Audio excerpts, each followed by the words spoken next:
un podcast de Cooperativa. ¿Cuántas veces replicaste una publicación sin leer el detalle de su contenido? ¿Alguna vez compartiste información que resultó ser falsa? Las redes sociales, digitales y el creciente alcance de los distintos dispositivos móviles cambiaron el paradigma de la comunicación masiva. Si hace unos años tener presencia en televisión, en radio, en la prensa escrita era un sinónimo de poder, actualmente ese poder está en tu bolsillo, en tu teléfono móvil. El auditorio está en las redes sociales digitales y eres tú quien puede llevar un mensaje a cientos, miles e incluso millones de seguidores. Con todas las ventajas que esto supone, también surgen problemas graves como la contaminación informativa, la desinformación, la intención de ciertas personas o grupos por divulgar información falsa o directamente mentiras en función de sus intereses. ¿Cómo nos estamos comunicando en el siglo XXI? De eso se trata este podcast. Y en este primer capítulo hablamos de la desinformación. Hiperconectados, con Verónica Franco y Eduardo Arriagada. ¿Cómo estás? Bienvenido, bienvenida. Esto se llama Hiperconectados y es un nuevo podcast de Cooperativa. En cada capítulo vamos a hablar sobre cómo estamos hoy llevando las conversaciones en los espacios digitales y cómo podemos comunicarnos de mejor forma en estas redes donde día a día enfrentamos temas como la contaminación informativa o la polarización, entre otros. Para eso me va a acompañar el periodista académico de la Universidad Católica, exdecano de Comunicaciones allí, miembro del Laboratorio de Investigación y Análisis de Redes Sociales de la UC y autor del libro Hiperconectados, que le da nombre a este podcast. ¿Cómo estás, Eduardo Arriagada? Bienvenido. Feliz de estar acá en Cooperativa. De verdad, un gusto estar contigo, Verónica, y empezar este proyecto. ¿Por qué Hiperconectados, Eduardo? Hace 20 años lo que queríamos era conectarnos. Y hoy día estamos con una situación de casi náusea respecto a una extremada cercanía. La gente está agobiada porque esto explotó de repente. Esto nace, va entrando de a poco y de repente ya se convierte en una cosa que está alrededor de todos nosotros y la hemos visto asociada al estallido social, a la pandemia, y nos tiene un poco complicado. Entonces yo creo que es necesario echarnos un poco para atrás y tratar de entender qué está pasando con nosotros y desmistificar ciertos problemas en los cuales siempre estamos culpando al otro, cuando el otro en realidad es con el que queremos estar. ¿Es necesario desconectarnos un poco para conectarnos mejor? Yo creo que más que desconectarnos tenemos que escuchar más, tenemos que reprimir el compartir, reprimir el hablar tan rápido y tratar de escuchar más y tratar de pensar un poco cómo podemos participar mejor. Yo creo que lo que tú dices al final tenemos que aprender a comunicarnos mejor. Y esa comunicación mejor es saber aprender a contar mejor historia y saber conversar. Que también, de vuelta volvemos, la conversación requiere escuchar, no solamente decir. Es una tarea difícil en tiempos de lo instantáneo, ¿no? Lo quiero todo ahora, ya. También saber lo que está pasando y poder responder al tiro. Sí, y históricamente los poderosos, que son los que más comunican, siempre han dicho lo que creen que basta con decir, basta con yo ya dije lo que pienso y en realidad tengo que explicar lo que pienso porque la mayor parte de la gente no entendió lo mismo que nosotros dijimos. No queremos conversar de desinformación solo nosotros. En este capítulo vamos a estar acompañados por Adriana Amado y le preguntamos al ChatGPT para que nos cuente quién es nuestra entrevistada de hoy.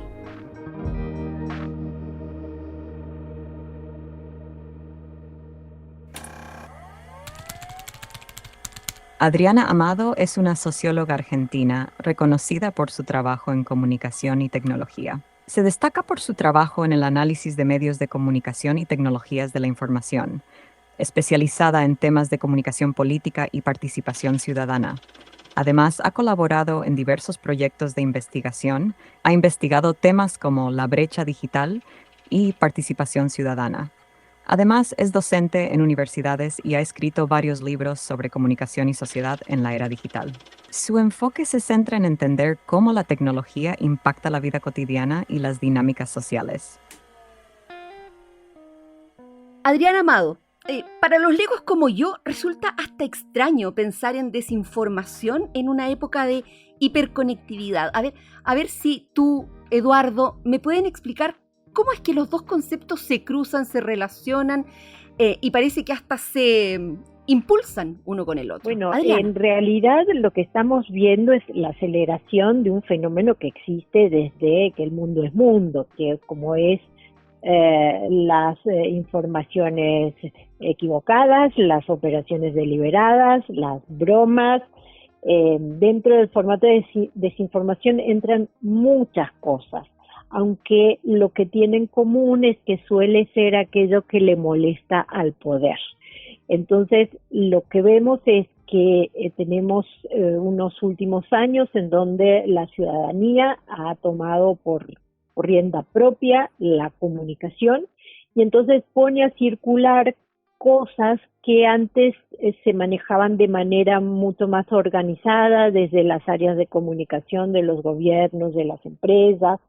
Entonces, ese descontrol aparente que vemos se tipifica como una situación amenazante, ¿no? Aunque yo creo, y esto es solo un adelanto de mi posición, que en realidad también estamos en un proceso en donde circula mucha más información y de muy buena calidad que en el pasado.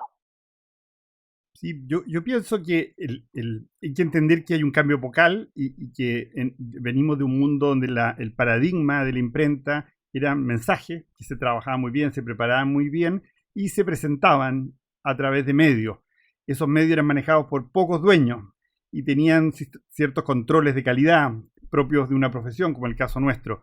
Y ahora pasamos a un mundo en que lo que antes era una audiencia y estaba expectante de lo que decían las autoridades y los intermediarios, ahora es una audiencia que tiene voz. Ya no solamente elige qué oír, qué escuchar, qué leer, sino que también interviene y conversa. Y ese mundo es un mundo que permite una velocidad distinta, como dice Adriana, acelera procesos que ya existían. Es decir, esos vicios que estamos viendo más seguido, porque los vemos en la pantalla directamente, lo estamos viendo permanentemente, eran vicios que existían. Normalmente los conocíamos los profesionales con mucho más profundidad que la gente.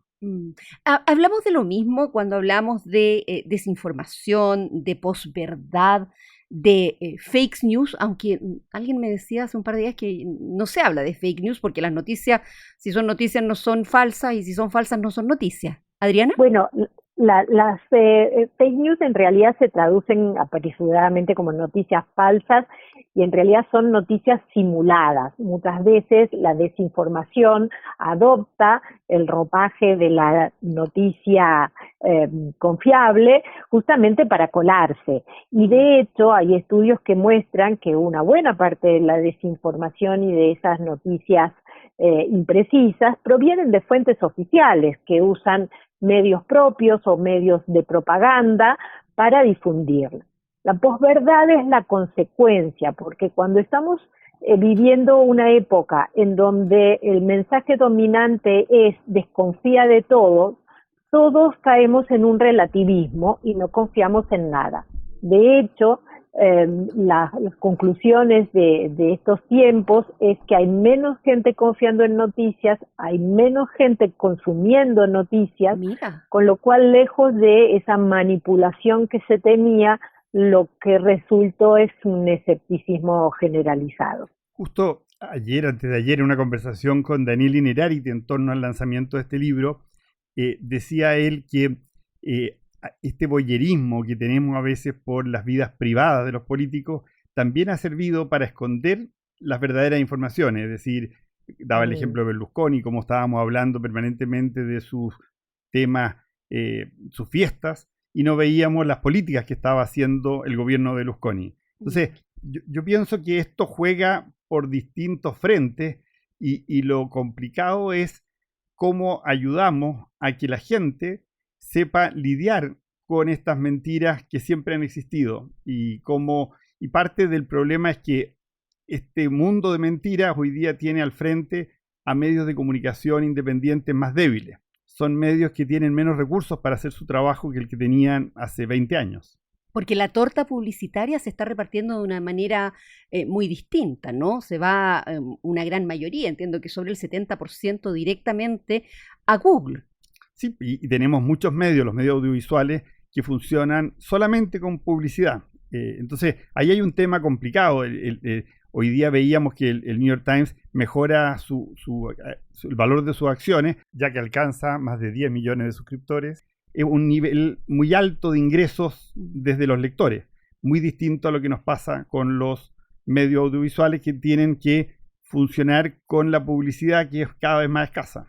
Adriana, el problema de la pobreza de los medios a la que apunta Eduardo, ¿ha tenido una incidencia en el deterioro de la calidad de la información que se entrega desde los medios tradicionales o no? Bueno, yo creo que tiene que ver con que las prácticas del pasado no están acordes a las exigencias de este presente. Entonces, lo que han hecho los medios es adaptarse bastante torpemente.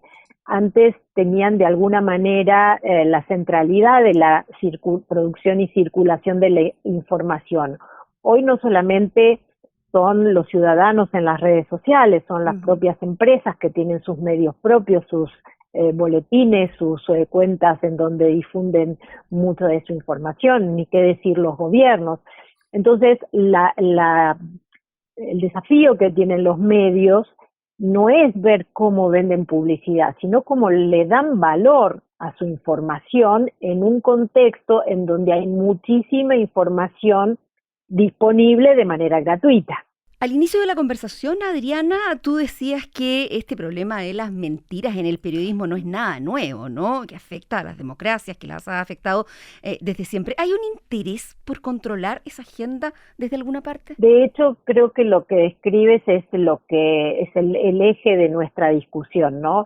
En un país como Argentina, que es el que he observado mucho más de cerca, las últimas grandes revelaciones que terminaron en escándalos, como por ejemplo las fiestas que se hacían en la quinta presidencial durante la cuarentena, surgieron del trabajo del colectivo, de ONGs, de ciudadanos comunes, y no de los periodistas, que en muchos casos tienen una dependencia financiera y regulatoria de ese poder que deberían controlar. Entonces, el gran debate que tenemos que darnos es cómo favorecer la calidad de la información y no tanto cómo combatir la desinformación, porque lo que pasa en democracias imperfectas como las de muchos países latinoamericanos es que cualquier tipo de regulación termina menoscabando el derecho de la expresión de ciudadanos, sobre todo cuando el control queda en manos del propio gobierno, que debería ser el controlado por la ciudadanía.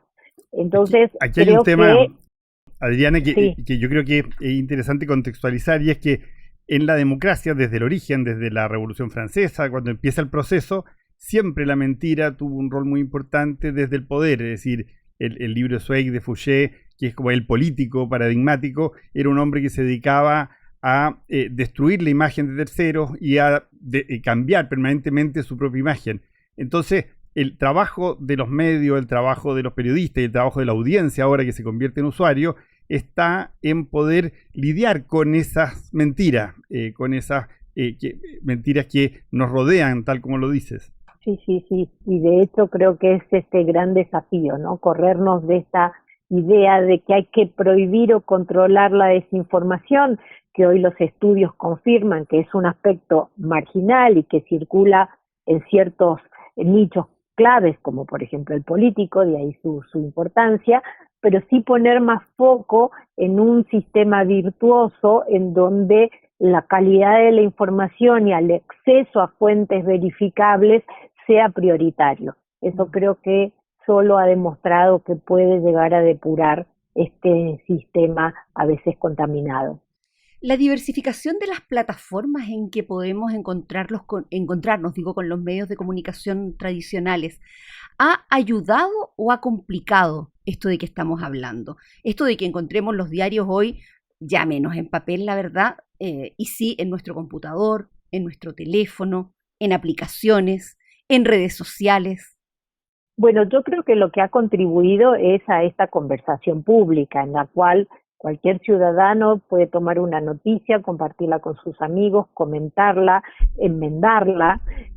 Creo que ese proceso en sí mismo también es muy amenazante para aquel que publicaba y esperaba al día siguiente a volver a publicar, ¿no? Le demanda competencias que son muy diferentes a las que tenía el periodismo del siglo pasado, que solo producía, publicaba y volvía a comenzar el ciclo.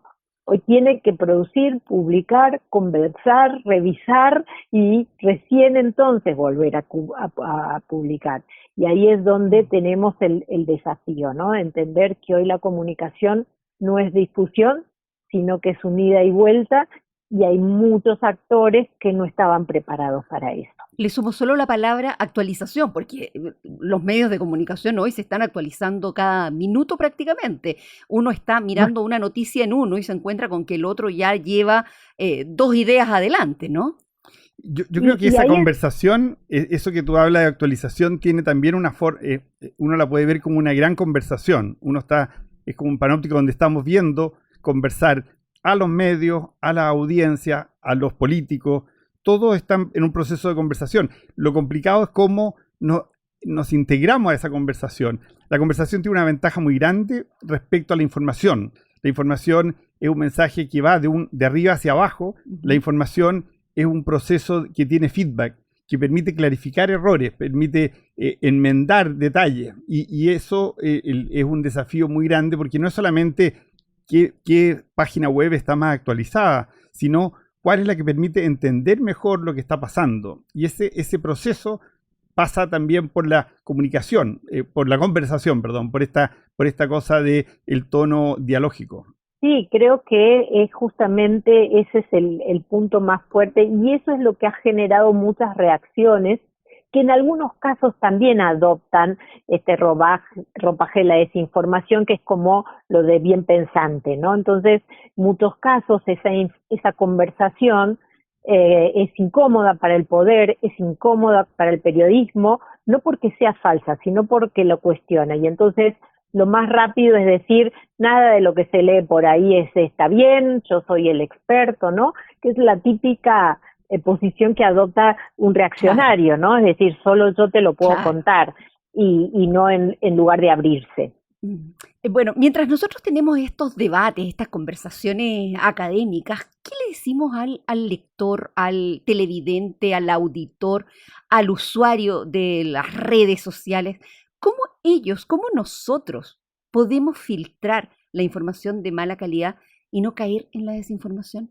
Yo creo que ahí hay un tema también de entender que estos espacios que estamos usando permanentemente, en los cuales nos entretenemos mucho y nos permiten estar comunicados con la gente que nos importa, también son un espacio de información, y tenemos que cambiar el switch cuando estamos en ese lugar. Es decir, yo puedo compartir un chiste con mucha libertad, pero tengo que tener mucho cuidado en manejar información de la cual no estoy seguro su valor. Entonces, el WhatsApp, por ejemplo, es un espacio enorme de desinformación en que yo estoy poniendo mi nombre y le estoy dando verosimilitud a algo que está en la red, y le llega a una tía mía que lo cree solamente porque yo se lo mandé.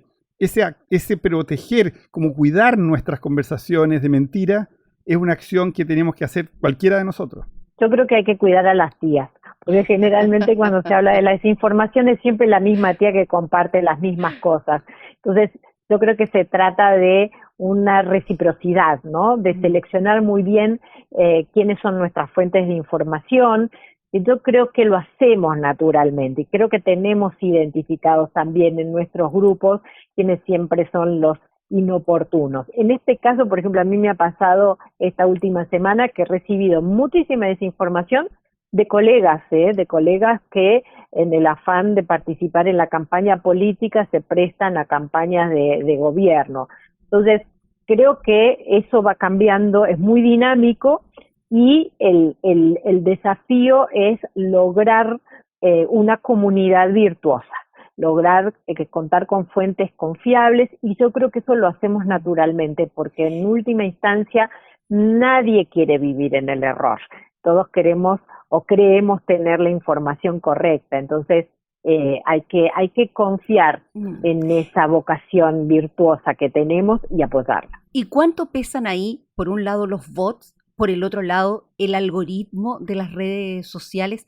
Esto de que si yo pienso A, todo lo que me voy a encontrar de aquí en adelante en mis redes sociales y en cualquier sitio de internet va a tener que ver con A, y no necesariamente me va a mostrar lo que está pensando B, C, D. Bueno, los estudios desmienten esa idea, ¿sí? ¿no? Lo que plantean es, de hecho, la burbuja más cerrada es nuestra propia biblioteca. Ahí sí no entra un libro o un autor que nosotros no quisiéramos entender.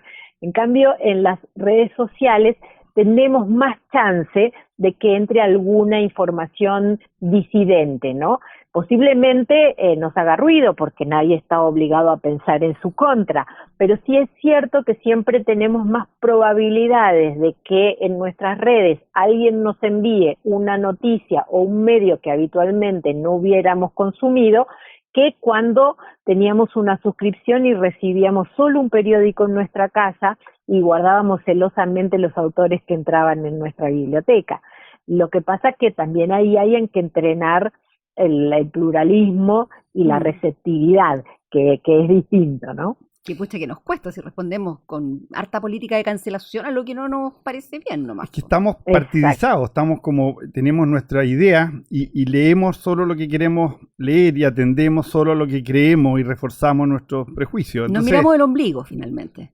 yo creo que el problema es nuestro y la herramienta nos puede ayudar, pero no nos va a cambiar. Entonces nosotros tenemos que hackear este sistema buscando otras fuentes, mirando hacia el lado, buscando otros libros. Pero no estamos educados ni culturalmente, ni la mente nuestra no fomenta esa búsqueda de cosas distintas porque creemos que ya tenemos la información necesaria. Es increíble como los estudios muestran que las personas que más desinformadas están en estos temas son las personas más inteligentes porque usan la inteligencia para protegerse del que piensa distinto y son mucho más herméticos a la información de los medios. Exacto. Bueno, sobre desinformación hemos estado conversando en este primer episodio de Hiperconectados. Estamos con Eduardo Arriagada y estamos con Adriana Amado, que es periodista por vocación, que estudió letras en la Universidad de Buenos Aires, se doctoró en Ciencias Sociales en Flaxo, tiene más de una docena de libros publicados y hemos estado conversando en esta jornada con ella. Adriana, muchas gracias por todo, que estés muy bien. Un placer enorme. Muchas gracias y muchos éxitos. Algo me quedó dando vuelta, Eduardo, de esta conversación, como que nos quedó un poquito en el aire lo que estábamos viendo de los bots y su implicancia, por ejemplo, en procesos eleccionarios, que algo mencionaba Adriana Amado. ¿Cuánto influyen en la desinformación efectivamente los bots? Personalmente he estado trabajando en un laboratorio que ha seguido las elecciones chilenas. Y en el caso nuestro, nosotros no tenemos todavía una influencia relevante. Los bots tienen una característica que es bastante poco conocida, y es que la gente no conversa con bots porque la gente se da cuenta que son bots y los bots no responden. El bot lo que hace es lanza datos. Esos datos no tienen penetración. Nosotros en los estudios, por ejemplo, que hicimos con la pandemia y en las elecciones presidenciales, los bots estaban totalmente en la marginalidad. No penetran a la conversación relevante que está sucediendo en torno a los temas políticos. El caso de Europa es muy distinto. De hecho, en Estados Unidos y en Europa, el caso ruso ha sido el principal enemigo de la democracia y de la información. Esas campañas a Chile hasta ahora no han llegado ni siquiera... No de esa manera. No de esa manera, pero además ni siquiera en la época del estallido. El gobierno de Piñera en su momento habló de campaña en la época del estallido, nosotros las analizamos, pero no era una acción parecida, análoga a la que sucedió en el plebiscito Colombia, a la que sucedió en Inglaterra y a la que sucedió con Trump en Estados Unidos. Ahí han habido casos y por eso en Estados Unidos y en Europa las legislaciones contra la desinformación en realidad son legislaciones que piensan en el problema ruso. Y en Chile el problema ruso todavía no es relevante. Con Eduardo Arriagada hacemos Hiperconectados. Este es un podcast de Cooperativa. Hiperconectados es una presentación de Cooperativa Podcast. Encuéntranos en cooperativapodcast.cl, Spotify, Apple Podcast o tu plataforma de audio favorita.